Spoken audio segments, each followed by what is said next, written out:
in this example, I talk about my leadership transition. And for me, I was literally walking across the street one day, and it was a new road that had opened up, and I was a pedestrian, and I was hit by a car going about 35 miles an hour, and I was thrown up into the air. I came down and landed head first on the windshield and was projected about 50 feet forward, and I hit the curb. So I had 3 impacts: the front of the car, the windshield, and then the curb. And I don't remember that at all.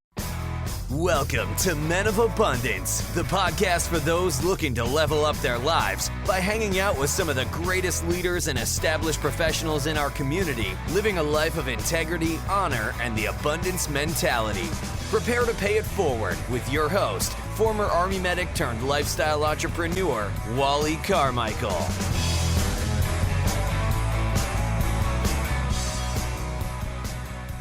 What's up, Men of Abundance? I am Wally Carmichael, your founder and host of the Men of Abundance podcast, the Pay It Forward community, proving to you that you can, in fact, live a life of abundance in family, faith, finances, and fitness. And in my mind, quite frankly, you have a responsibility to live a life of abundance. Being successful is great. I love it. Living a life of success, as I have been for several years now, is very liberating. This is a conversation that comes up quite often in my circles. I see it all the time on social media. And it is, what is your definition of success? Or how does a man know he's successful? How does a woman know she's successful? How does anybody know they're successful? Well, if you're asking that question, you're probably not successful because you have not yet defined what success means to you as a person, as an individual. And until you define what success means to you, you will not be successful. That's just my personal opinion on it. That's how I've lived my life. And again, being successful is great, but living a life of abundance is taking it to the next level. You see, in my mind, being successful is personal. It's about you. It's about your own little circle of influence, your tiny little circle of influence, usually yourself and your family, and maybe your business. Living a life of abundance means taking that success and sharing your resources with others, sharing your time, your treasures, and your talents. Because in my mind, if you're successful, then you have time, you have treasures, and you have multiple talents. And if you are sharing that with others in your community, with your family, with others around the world, then you are an abundant leader. You're living a life of abundance because you're paying it forward. And that to me is what living a life of abundance is about, is taking that success and paying it forward to others, whether you're getting paid for it or not. Some will say, well, you should, give your time, treasures, and talents away. I don't entirely agree with that. You should give some of your time, treasures, and talents away. There's no doubt about it. When you want something, give of that and you will receive. That's just been my experience. However, we all have to make a living, and we deserve due compensation for paying it forward and sharing your time and talents with others. And I'm telling you right now, our featured guest today is a true abundant leader and very successful and truly paying it forward to others in a huge way. Now, before we get into that conversation, I want to give you the opportunity to be abundant in your actions today by paying it forward to others. Share Men of Abundance with others. Get creative about it. You can have so much fun by sharing with others, and you never know who you're going to impact by sharing Men of Abundance on your social media. Take a picture of your phone, take a screenshot of your phone, and post it onto social media. Hashtag Men of Abundance. Make sure you tag me in it as well so that I can reach out and thank you for it, make a comment, check out what you're doing. I would love to do that. And take just a few minutes to jump over to iTunes, leave a rating and review, or at least leave a rating and review on whatever podcast player it is that you're listening to this on, even if you're listening to it on YouTube. In case you didn't know, this podcast, when it gets posted out, it gets posted pretty much everywhere. YouTube is one, and you can listen to YouTube. Now I say listen to YouTube. Most of the time when I'm on YouTube quite a bit, there's a lot of information. We're getting into the RV lifestyle, so I'm studying a lot of stuff about full-time RVers, part-time RVers, different types of rigs and all that kind of stuff.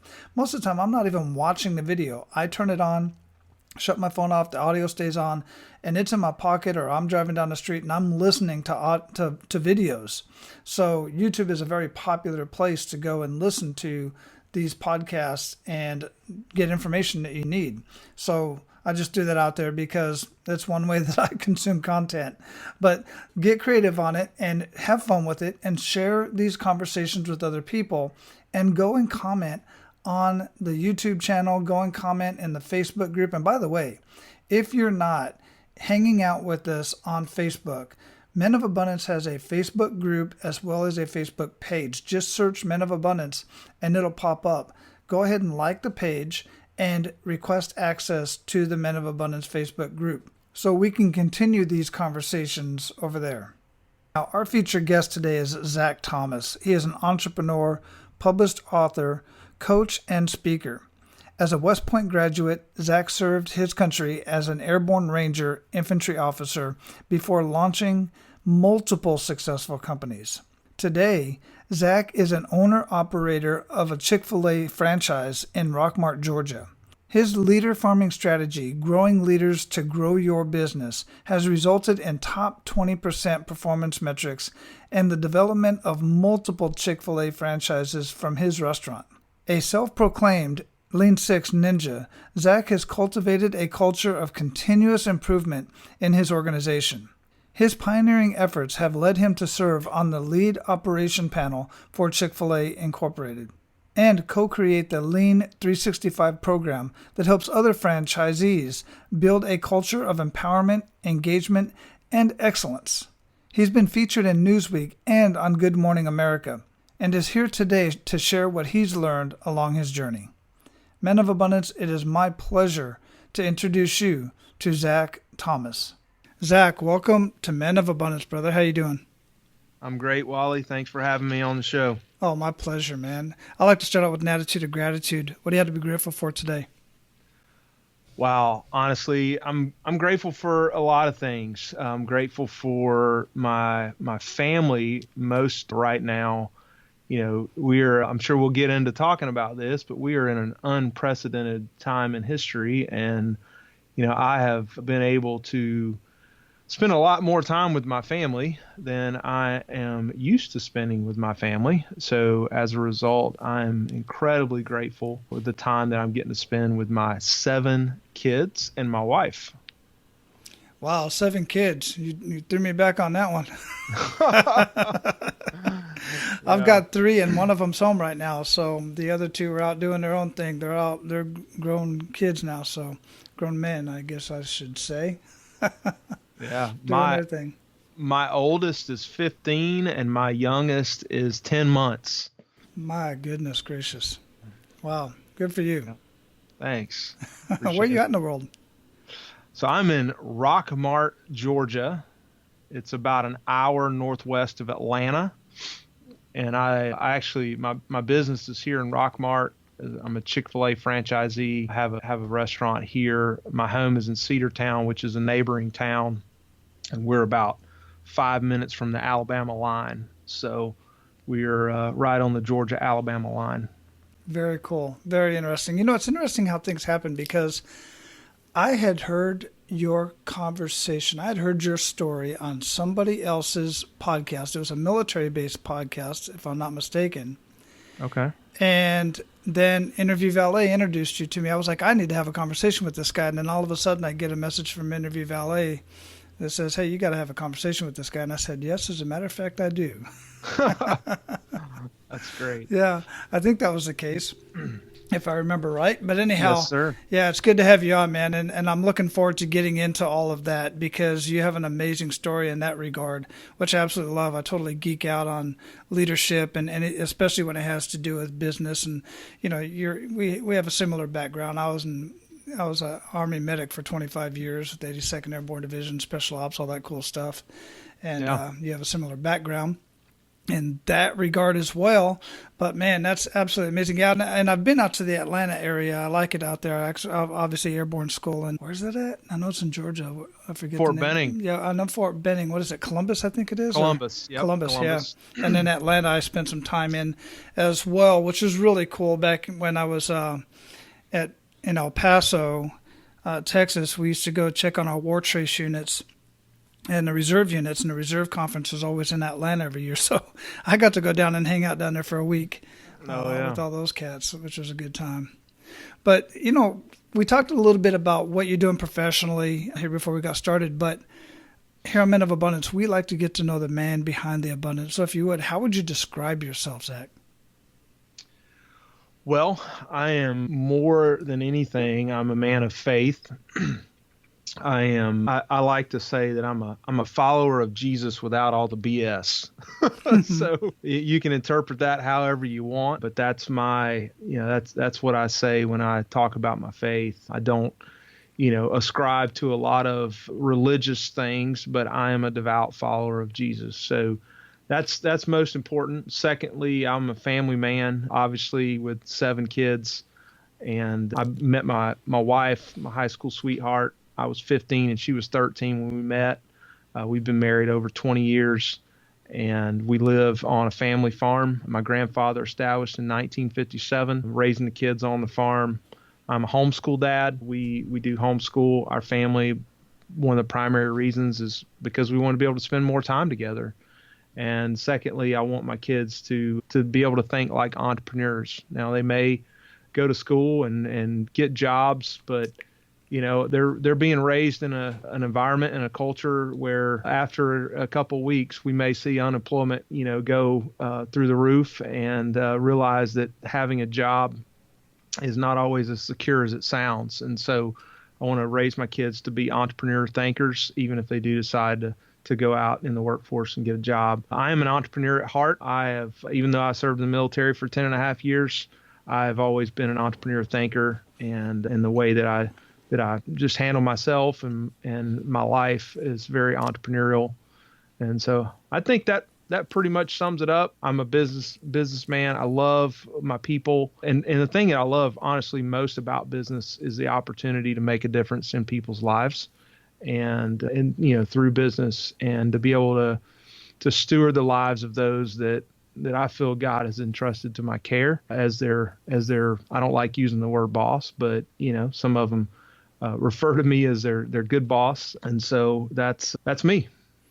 No, I dig it. It's absolutely amazing. And I'm just reflecting back on, what you're talking about now and what I heard you talking about before as well. I'm real excited to get into this conversation. But man, one of the things, I don't really like to get into the military side of this, but I'm real interested in what was your transition like? Because, well, actually, before I get into that, one of the thought processes I was having that I wanted to have a conversation with you about was, I love that you're raising your kids to have an entrepreneur thought process and a mindset, because I've heard this term called entrepreneur, which is basically an entrepreneur mindset that works for somebody else. Mm-hmm. They make the best employees. I mean, They're the ones that if the boss allows it to happen, if they're a smart leader, then they will allow their staff and their employees and their team to come up with innovative ideas, because they're the ones at ground level doing the work, right? And, absolutely. So I just think it's amazing to have an entrepreneur mindset and an entrepreneur mindset, even if you're working for somebody else. And then obviously, I've been screaming at the top of my lungs for many, many years to have some sort of a side hustle, have something you can fall back on, because who could have called this a coronavirus, a virus taking out the entire world? I mean, I would say things like a family member gets ill and you have to take care of them, or you get laid off, or something happens to your health or something like that. Who could have never called this one, but you just never know, right? Right. Absolutely. Yeah. So yeah, that's kind of where we're at right now. In fact, I've got a couple business ideas in my head that I'm planning on working through with my kids, and we're very much into homeopathic type remedies and things like that. And so we're using this as an opportunity to, now that we got a lot of time together, to study and learn and And so my kids are, learning how to make herbal remedies and things like that. And it may end up turning into a business. I have no idea. But just that thought process of taking them through that and looking at whether, it's something that they want to pursue and take a little further and help other people learn how to do the same thing. Yeah. Yeah. And that's an education that is absolutely priceless. If any education was priceless, it's that, to be able to have that, and specifically to be able to have that from their dad, a parent that's got such experience in this area that you can continue to mentor them in that regard. So good on you, man. That's absolutely amazing. So now, when you were transitioning out of the military, did you initially pursue the idea of entrepreneurship, or what were your plans with that? Yeah, so the short version of the story was I left active duty Army to pursue the chaplain candidate program, and I was planning on going back in the Army as a chaplain after I left active duty. I was going to go to seminary. I did go to seminary, and of course, for those that know, some people do, most people don't. But the military will pay for a doctor to go to medical school and a lawyer to go to law school, but will not pay for a chaplain to go to chaplain school or seminary. And so it was somewhat out of necessity and need that I needed to figure out a way to supplement my income while I was in the chaplain candidate program. So I was working at a church as a college and singles pastor, but I thought about my just desire to one day be an entrepreneur, and I had some ideas. I literally had a filing cabinet with a folder in it that just was labeled ideas. And so I remember going back to that folder and pulling out this idea that I had to create a hyper caffeinated coffee company. And I'll never forget when the idea came to me. I was sitting in an aircraft hangar getting ready to jump out of an airplane. I was in the Ranger community and the infantry community, but then at the Ranger school as a Ranger instructor. And we'd been planning the operation all day, and it was a training mission. And we've been, just working on it all day long and drinking a lot of coffee. And then, it's 8 or 9 o'clock at night. We're sitting in an aircraft hangar getting ready to go jump out of an airplane. And I had to pee really bad. And I thought, man, if I could get more caffeine in 1 cup of coffee, I wouldn't have to pee as much. And so that was kind of the inception of the idea behind Ranger Coffee Company. And we created, I had a friend of a friend who roasted coffee, and I went to him with my idea, and we came up with a way to infuse additional caffeine into the roasting process. And we created a hyper-caffeinated blend of coffee. And we ended up, it was right after 9/11, and people were deployed all over the world. And so we ended up sending coffee and selling coffee all over the world. And Newsweek magazine somehow found out about us and did a featured article on us. And then right after that, we got a phone call from Good Morning America. They came to my house and did this segment, and it just kind of exploded from there.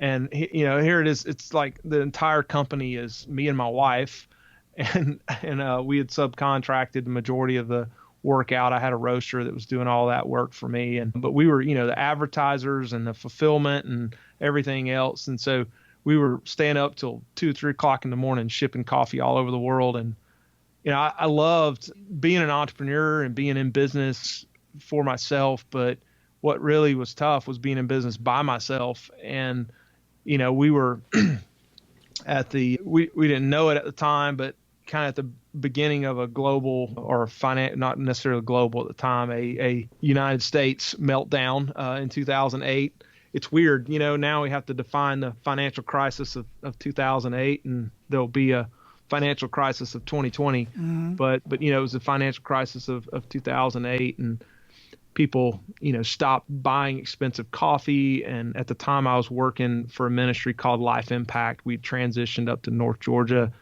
and I'd taken a role as an operations officer for Life Impact Ministries, and that our funding dried up as a result of that financial crisis. And then that's when I started looking for other opportunities and ran across the Chick-fil-A franchise opportunity, and got selected to open, or actually take over, an existing restaurant in Atlanta.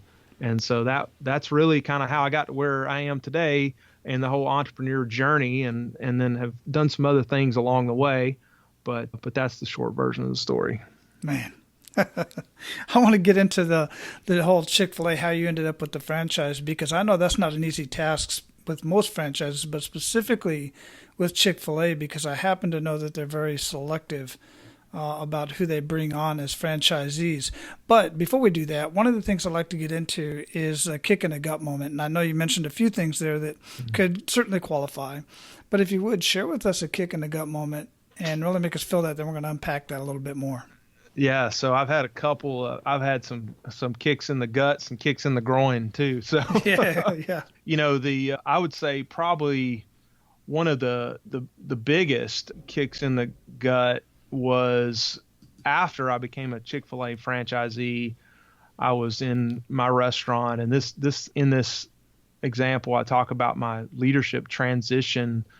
And for me, I was literally walking across the street one day, and it was a new road that had opened up, and I was a pedestrian, and I was hit by a car going about 35 miles an hour, and I was thrown up into the air. I came down and landed head first on the windshield and was projected about 50 feet forward, and I hit the curb. So I had 3 impacts: the front of the car, the windshield, and then the curb. And I don't remember that at all because I had a pretty significant concussion, but I do remember the days following that and a lot of things going through my mind in terms of, what is really important in life and what really matters. And so prior to that, I had really drawn on my military experience and my background as a military leader and being a ranger.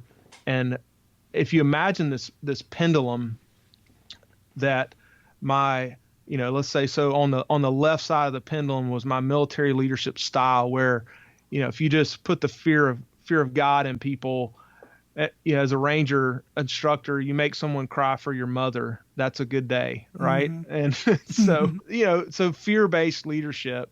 And then, as I mentioned, I left active duty Army to go in the chaplain candidate program and pursue ministry, and I was a college and singles pastor. And so in that transition, I swung the pendulum all the way over to the other side, to the right side, and I became somewhat of a passive leader.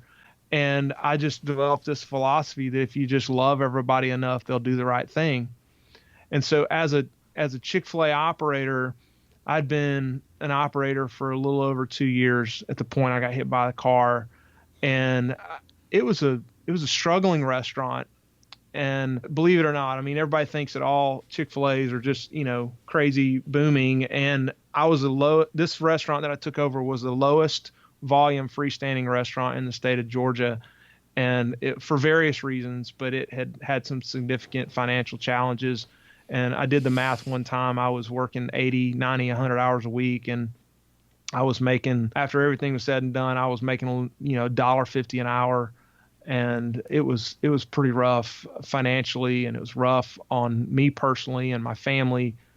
And I would oscillate back and forth. This pendulum would swing back and forth between what kind of leader I was at the moment. And when I feel like I was getting taken advantage of financially, I would swing the pendulum all the way back up to the draconian side of, a military leadership. Not that all military leaders are bad, but just that I think there's some great military leaders out there, but just in terms of draconian command and control style leadership, I would default back to when I got frustrated or angry and felt like somebody was taking advantage of me.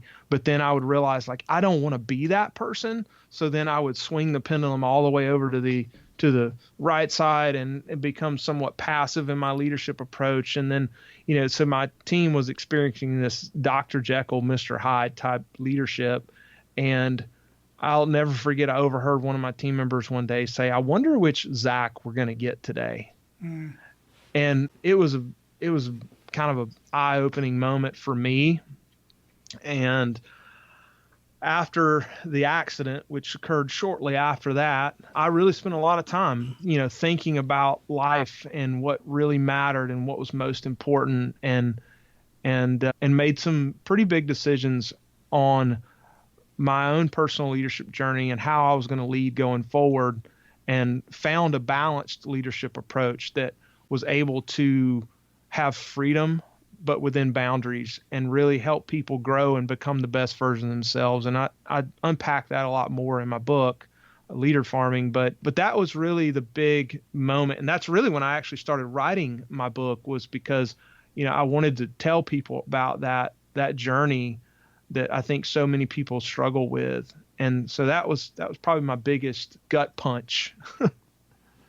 Yeah, no, that's a big one. That is definitely a big one. I mean, I think back on the leadership that I had coming up throughout my time in the military. And, everybody watches the movies. And to anybody out there who's never been associated with the military, they just look at everybody like Major Payne or, something like that's every leader. And it's not. You got the gamut all the way across the board. I've personally had that, and I've been that. I've been exactly what you're talking about. And the leaders that, are constantly, berate us and everybody else and curse and the whole bit, I just honestly didn't have any respect for them. And quite frankly, those are the ones that seem to not really know their job very well. They just knew how to yell and carry on it and stuff. But others that really knew what they were doing, the same thing. But again, it seemed like a lot of guys fall into that whole, they're trying to find themselves, if you will, as they're coming up in the military, because many people in the military, I believe, are put into leadership positions that either don't want to be there or aren't ready for it. So they have to find themselves in that regard. So, good on you for being able to make that, probably one of the blessings you had out of that whole bit was overhearing one of your employees say that, and then having the time to, unfortunately, lay in bed and, recover and be able to, think back on some of the other things that you've learned through seminary, through following Jesus, and the other leaders that you've dealt with over the years. So I'm sure all of that made a big impact. Absolutely. I want to back up and I want to uncover, kind of discover how it is that you changed over from what you're doing with your mission in a seminary and working with the other organization, and then you end up getting the opportunity to be a franchisee for Chick-fil-A. How did that all come about? Well, so one of my first jobs as the operations officer of Life Impact Ministries was to meet my CEO and president at 5200 Buffington Road, which is Chick-fil-A corporate headquarters in Atlanta. And I'll never forget, like, he just said, "Hey, meet me here." I didn't even really know for sure where I was going, but he said, "Meet me here. We're going to do a thing called Wisdom Hunters." It was a kind of what we'd call today as a mastermind group, but it was in person, and it was a group of CEOs and business leaders, roundtable type thing. And we met there. And my job that day was literally just to be the PowerPoint clicker and the paper hander outer that day. And I'll never forget, we were, at the end of the day, we're getting on the elevator, getting ready to go up to Truett's office. And a lady steps on the elevator as our group was already on there. And she was smiling. And I looked at her and I said, is everybody here always this happy? And she said, "Yeah, pretty much. It's kind of like Disney World." Of course, everybody in the elevator laughs, and I look at my brand new boss, Andy, and I said, "Hey, if this doesn't work out, I'm going to work for Chick-fil-A." And of course, everybody laughed again. And so fast forward, that was in May of 2007. Well, fast forward to December of 2007, and of course, we know the stock market crashed and real estate bubble burst and all of that. And I found myself sitting in my basement, my head on my desk, just praying and asking God, okay, well, what's next? And I just remember not necessarily an audible voice, but just hearing a voice say, "Well, you said if this didn't work out, you were going to work with Chick-fil-A." And I'd read Truett's book and just loved his philosophies and leadership and his story. And so not knowing any better, and just really honestly in ignorance, I was like, okay, well, I'm just going to fill out an application and, become a franchisee. So I did, went to ChickfilA.com and pulled it up and just applied to be an operator, and things went really quick. It was, and I tell people this all the time. They ask me, for advice that are applying to be operators, and my advice is always this: it's if this is what God wants you to do, you'll get selected, because it's 30 times harder than getting into Harvard, is what the latest statistic is in terms of becoming a Chick-fil-A franchisee. So my thing is like, I can't explain it other than this is just what God wanted me to do. And so I put in my application. Process went really quick, and I got selected to take over an existing unit in the Atlanta area back in 2008. And I took over in August of 2008, ran that unit for 9 years to the day. In fact, the location was Macklin Crossing in Marietta, Georgia, and it was referred to as the dud store. Some people called it the dud store. Some people called it the store that chewed operators up and spit them out, because I was the fourth operator in less than 10 years. And I made the statement when I took over. I said, I'm gonna stay here. And my plan was always, my goal was to relocate and open a restaurant in my hometown, which is where I am now. And I had no idea exactly when, Chick-fil-A would build one here. But I said, well, I'm gonna stay here longer than any other previous operator. And it's amazing that I stayed 9 years to the day, which is the sum total of all previous operators combined. And so I took that store and grew it from, we were, like I said, the lowest volume freestanding restaurant in the state of Georgia, and we more than doubled the sales in the time that I was there, and became an average, just above average freestanding Chick-fil-A, and just through really just developing people. And we did have a road, like I said, that opened up that really helped the traffic flow. And unfortunately, I got hit walking across it. But it was a blessing and a curse. It was. Oh, my goodness. That's crazy. So yeah, it's very interesting. Chick-fil-A I've always been a fan since, long as I can remember, back when they opened up in the malls in Phoenix. And then I lived in Hawaii for 10 years, and we didn't have a Chick-fil-A there, which was really upsetting. Paradise does not have a Chick-fil-A, ladies and gentlemen, or Olive Garden for that matter. Anyhow, that's a whole different conversation. But what an amazing story. This has a lot to do with, the right place, the right time, and, gumption and preparation.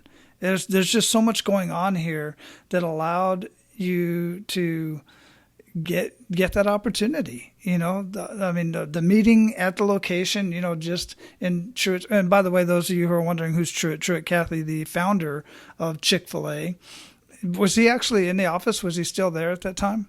He was there that day. Yes, nice. Absolutely. In fact, he was in the office all the way up until a couple weeks before he passed away. He was there a couple days a week, and I met him on multiple occasions, and he was just a phenomenal man. My greatest memory of Truett was getting to go to his house. A friend of mine was really close to him, and he called me up one day and said, "Hey, do you want to ride down to Truett's house on our motorcycles?" And I was, absolutely. And so my dad and I both have Harleys, and we jumped on our bikes and met up with Kurt, and we drove down to Truett's house and just spent the whole afternoon sitting on his back porch, talking to him. He took us around, showed us all of his old cars, and he had a bunch of barns full of old classic cars. And Truett was he did not collect cars for the sake of really expensive trophy cars. He got into that by an opportunity that he had to help someone. And if I understand this correctly from the guy that really helped him a lot with the cars, he told me the very first car he ever bought was from a lady that called him up. Her husband had passed away, and she wanted to sell his old classic car in order to be able to send their son to college. And the way the story went was Truett, being the negotiator that he was, he got a great deal on the car. I mean, he negotiated the deal way down and got the best deal that he possibly could. And then after the deal was done, he slid the check across the table for the car, and he said, "Now, how much is it going to cost to send your son to college?" And she threw out this number, and he said, "Well, here, this check's for the car, this check's for your son to go to college." And he paid for the kid's entire college. And it's like he had to get the deal on the car because that was the kind of person that Truett was. He was a deal guy. Mm-hmm. And then, way more money than he saved in the deal, he gave her another check for the kid's entire college. And just a great story of Truett and the kind of man he was. And I'm very fortunate. When he passed away, they auctioned off a bunch of his cars, and I was able to purchase one. And there's so many memories from, just that one day of getting to spend that time with Truett and seeing his cars and talking about his cars. And so I've got a 58 Corvette that belonged to Truett. Wow. And I get to ride it in parades, and we have our cow, rides in the back of it, sits on the back of the car with the top down like the prom queen, Mm-hmm. waving at everybody. And it's just, it's such a blessing and an honor to be able to have that and share that with my community. Yeah, for sure. Wow, what a blessing. That's just absolutely amazing story. Did not expect that. I appreciate that, man. That is so amazing. Well, brother, we are at the point where we're going to pay it forward to our abundant leaders. You ready to do that? Absolutely. Excellent. Share 1 to 3 actionable steps that men of abundance can take today. Yeah, so I just recently, in the wake of this epidemic that we are dealing with, pandemic, I shared my thoughts with some leaders, and I shared it on my social media platforms and everything. And so here's my advice to all leaders out there. First and foremost, care for your community and the people around you, and demonstrate that you care by going above and beyond during this time of need. That's what we've done as a business, and we are continuing to do everything that we can to help our community right now. Secondly, communicate with your team. And for me, I have almost 100 team members, 100 employees. And so communicate with them as often as possible with positive messaging to try to keep them, out of this fear of the unknown.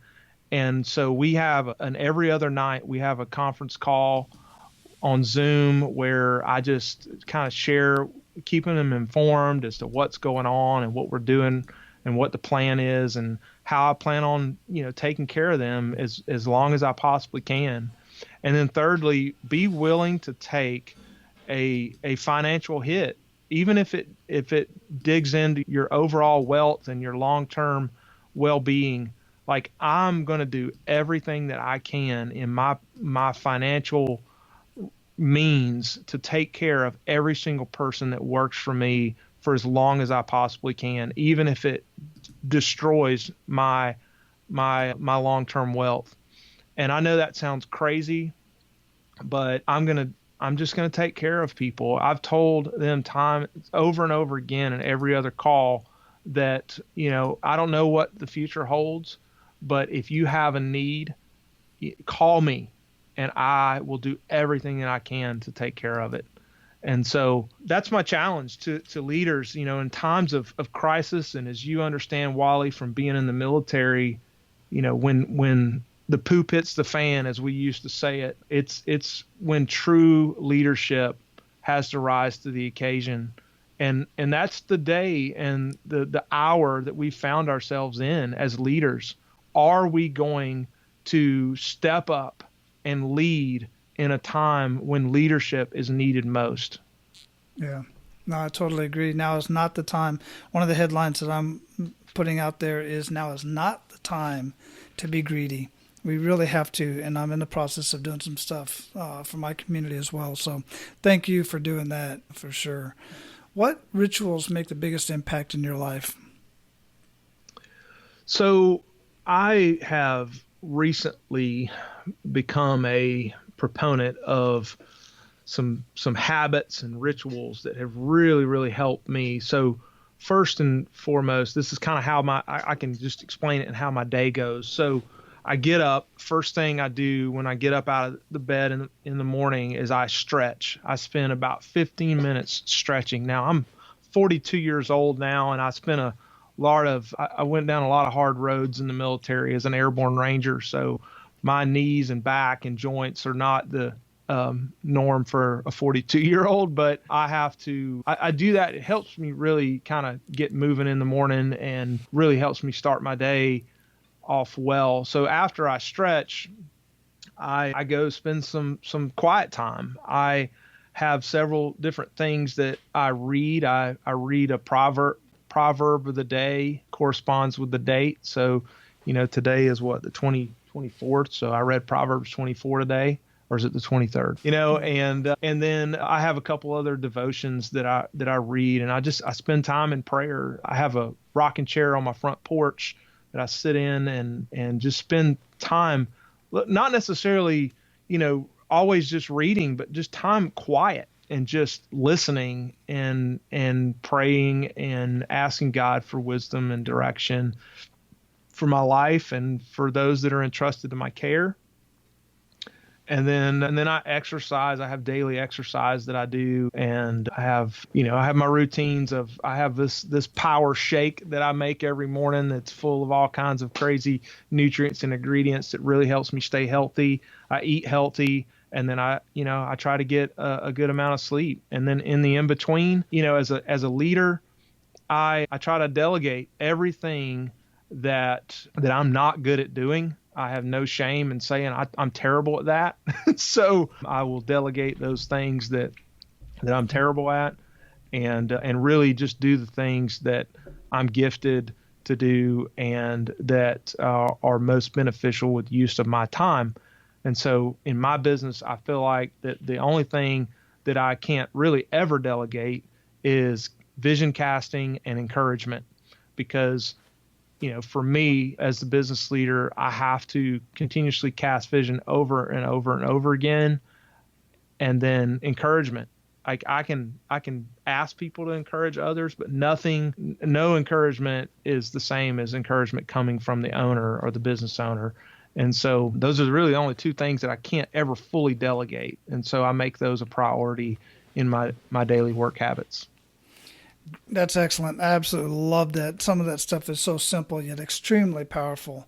When you're saying that you can't delegate, the encouragement, I'm thinking of the businessman who sends his assistant down to the baseball field to cheer his son on or something like that.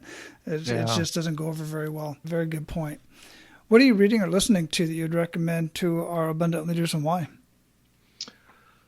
So right now I am reading a book called Get Your Life Back by John Eldredge. John is with Ransom Heart Ministries, and many men have probably heard of Wild at Heart. He wrote a book recently. His latest book is called Get Your Life Back, and it has been an absolute breath of fresh air and really, really helpful in what he calls graces, developing graces that help us, get our life back in the grueling pace of life that we've been living. Now, everyone has, has come to pretty much a screeching halt right now, but, I'm sure that in time we will forget and we will go back to living a life of craziness. And so, it's just been very helpful to me, and it would be great to develop some of these habits that really help us nurture our soul and take care of our weary and worn out souls and in this busy, crazy world that we live in today. And so that's been really good for me. I'm almost done with that book. And of course, I'm not necessarily reading it because I wrote it, but Leader Farming, several people have come back to me very recently and said, Zach, what you said in there about seasonal growth mindset and about this idea that, God created the seasons for a reason, and that spring, summer, fall, and winter all have their purpose.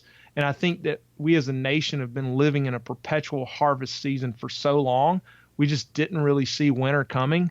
And so, as a farmer does, like, what do you do in winter? And rather than like just balling up and being depressed about it and frustrated that, the markets have crashed and the economy is going to be sluggish for a while, what do you do? What do you do in winter? There's opportunity to begin to ask questions. Spring, currently outside right now, it's spring. But a few months ago or a few weeks ago, I could literally look outside and see that the trees were bare. And from a onlooker's perspective, you would say, those trees are dead, but they're not. They're just dormant. And there's things, going on underneath the surface. The root structure is deepening. There are things that are happening that are creating more nourishment and nutrient, like, the leaves that fell off the trees in the fall fell to the ground and died and decayed and produced nutrients for future growth. And so we're in a season where we can say, okay, what is it that was part of my life pre-COVID-19 that needs to fall to the ground and die and decay to provide nutrients for future growth? And during this time of dormancy and potentially not externally looking like growth, what can I do to deepen my root structure and prepare myself to weather future storms and future winters? And so that's what I've really challenged folks that have been, following me and leader farming over the years, is that, and they've really seen that seasonal growth mindset come to life in the last couple weeks. And so I'd love to share that with your listeners as well. Oh, I greatly appreciate that, because the answer to that is different for pretty much everybody. But guys, you have to explore that question. And I highly encourage you to get a hold of Zach's book, Leader Farming, so that you can get a little bit more insight, or I'm guessing a lot more insight, to help you make that decision. But because it's extremely important. It's just like out here in Florida, one of the things we prepare for on a regular is hurricane season. But nobody was prepared for this. In hurricane season, everybody buys up all the bread. I don't know why. I still haven't figured that out. But during this pandemic, everybody bought up all the paper products and left all the hygiene products on all the toothpaste and toothbrush. And I think they're taking care of the wrong end. But anyway, that's a whole different conversation. But no, thanks for sharing that. That's a very, very good recommendations. And thanks for sharing that about your book as well. What do you feel holds most people back from living a life of true abundance? Well, the opposite of abundance is scarcity. Mm-hmm. And so usually it's a scarcity mindset. It's I've got to take care of number one, I've got to take care of myself and not put others first. And I think that's what tends to, really hold people back. And when they finally realize that the abundant life and living with an abundance mindset, saying that, and realizing and understanding that there's way more out there than any one person could ever consume. It's a different mindset that takes you to a place where you're willing to give and just trust that it will come back, and it will come back two and sometimes threefold. And so, I think it's that initial hurdle of worrying about being taken advantage of or just taking care of number one, that you've got to say, look, I'm going to extend myself and be willing to give, even if I don't get anything in return. I'm willing to give, and I'm willing to live an abundant life. And I think that you find that rewarding over time. You realize that life lived with an abundance mindset is so much more rewarding than living in scarcity and worrying about taking care of yourself. Yeah, absolutely. Yeah, I always find it interesting that the people that say, I don't do that because I always get taken advantage of, or something of that nature. And that's always been their mantra. Therefore, they get taken advantage of. Yep. It's self-fulfilling prophecy. Yeah. You just expect it, therefore it is. So what does being a man of abundance mean to you, Zach? For me, it's, when this is kind of my little spiel that I share with folks as I look back and think about life. I've been fortunate enough to be in this position where I've had to think about my life lived and not really knowing whether I was going to continue to live. And so I've been put in this position more than most people my age. But I think about when I'm, 85, 90 years old, sitting on my front porch in my rocking chair. What am I going to be thinking about? It's not how much money's in my bank account, because my kids will probably spend all that, especially with 7 of them. It's not. Yeah, for sure. Yeah, it's not what, kind of car I drive, because I probably won't even have a license at that point. And it's not, how big my house is, because I may be living in a nursing home. It's going to be, what did I do with the time, money, and resources I was given to make a difference in people's lives? That's really all that's going to matter. And so being a man of abundance is someone that says, you know what, I'm going to be a good steward of the time, money, and resources I've been given and entrusted to make a difference in the lives of those who've come across my path and who have been entrusted to my care. Absolutely wonderful. I love it. Very good points as well. Brother, we are going to close this up. Absolutely amazing conversation. I greatly appreciate it. What did we not talk about that you want to ensure that our Men of Abundance gets out of this conversation? And how can we get more of you? You can visit my website, leaderfarming.com. And I actually created a dedicated site for your listeners. It's leaderfarming.com/men of abundance. And on that site, they can learn a little bit more about me. And there's a few cool offers for them as well.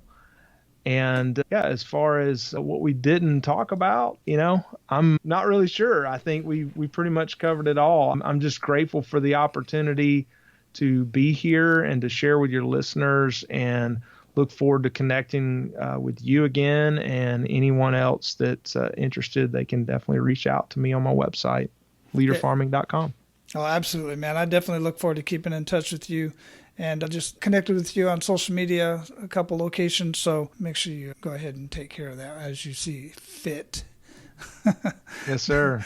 All right. Absolutely. So, man, we're going to get through this all right. Everything's going to be okay. Have faith in our Maker, Jesus Christ, and God. And just, brother, go out, live your life of abundance, and make sure to pay it forward. Because you are, in fact, making a huge difference, a huge impact, and I absolutely love it. Thank you so much, Wally. It's been an honor and privilege to be here. Absolutely. Now it's time for you to take action. And if you are listening to this podcast, if you're listening to these conversations, chances are you want to be an abundant leader. So decide how you're going to do that. Decide how you're going to pay it forward.